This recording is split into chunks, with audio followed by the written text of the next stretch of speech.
I want to begin by asking the Minister a question. I doubt very much if she's going to answer it, because she seems to have been unable to find a contribution to make at all in this debate, despite being the Associate Minister. Her arm is moving. That indicates some form of life. But she doesn't seem to think that it's part of her responsibility, despite collecting $250,000 with a car and free travel, credit card, and all the other trappings that go with the Minister. She doesn't seem to think that it's her responsibility to stand up for the debate and say why this is happening. Why are we having this debate? But the question I have immediately for the Minister is, where is Jerry Brownlee when you need him?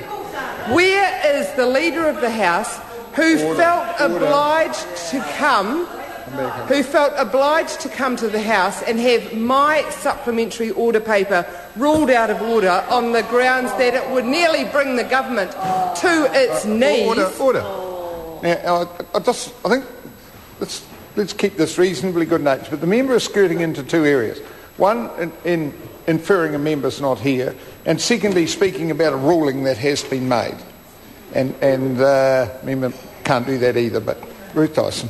So where is Jerry Brownlee's contribution when it is needed? Clearly not being provided at the moment, because if Jerry Brownlee was able to make a contribution in this debate, I'm sure that he would look at the amendment to the title and think about the huge impact on fiscal aggregate that this amendment from Minister Honourable Dr Nick Smith will have.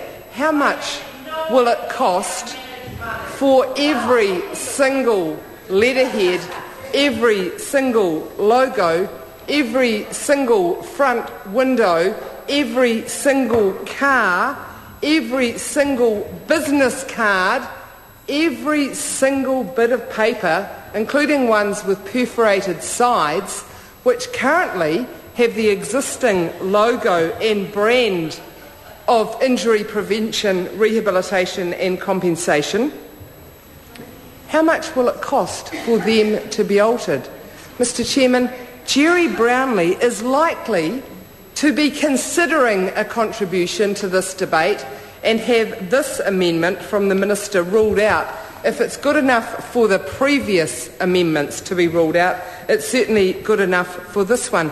But if we were able to put aside the huge impact on fiscal aggregate that this amendment will have, even though it's going to proceed, be debated and then voted on by the sounds of the current lack of contribution from the Leader of the House, then the House would be asking, why are we doing this? Why are we saying that at the very time when the focus of the corporation has moved from looking at accidents as something that just happened and we pay out compensation for them, moving that culture to saying actually a prime responsibility of the corporation, as outlined in the original Woodhouse Commission report, was that injury prevention should come first. That's what the Commission said. That's why the name was changed to reflect what should be the primary responsibility and focus of the corporation, as it should be the leadership position of the Minister and the Associate Minister, to drive injury prevention. I don't think anybody in this House would want to see anyone injured. Even in the most heated moments of debate, we wouldn't wish any harm on any of our political opponents. But Mr Speaker, without that focus in the name, the corporation lost its way. It didn't refer back to the original intent of the Commission. Now it has looked to the title of its mandating legislation and said injury prevention comes first.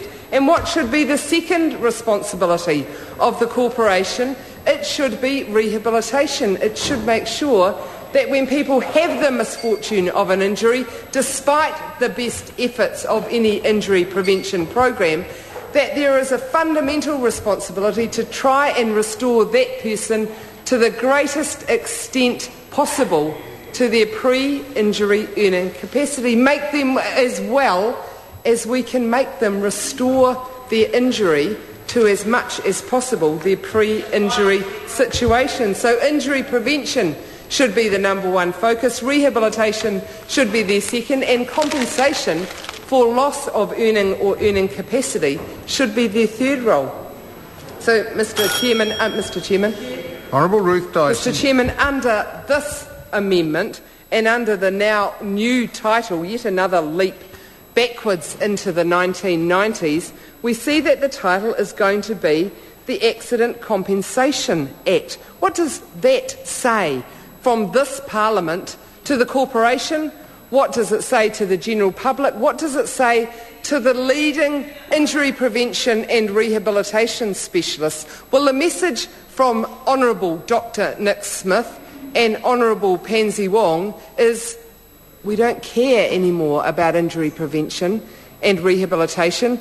We don't care about it to the extent that we're even prepared to change the name of the mandating legislation so that the message is accident compensation, end of story. Well, Mr. Chairman, that is not a good enough message. We have people day in, day out who are injured, often permanently, often severely, people who lose their lives in incidents which we could prevent. Children who are killed on quad bikes, children who drown, people who lose their limbs in incidents which could be prevented.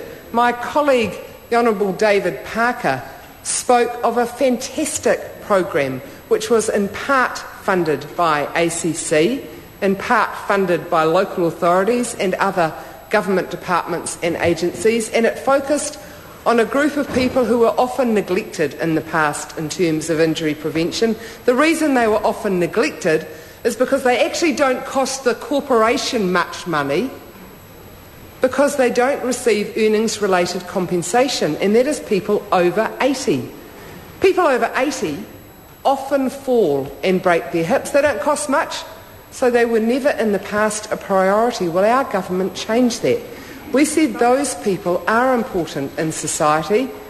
They have contributed all of their lives to our country and their communities. They've raised families. Many of them have fought overseas on our behalf, and we shouldn't write them off just because they're over 80. So we put a focus on a critical area of injury prevention for those people, and that was falls prevention.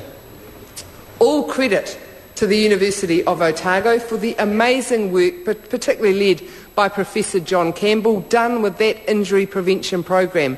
It stopped large numbers of senior citizens falling over and often breaking their hip.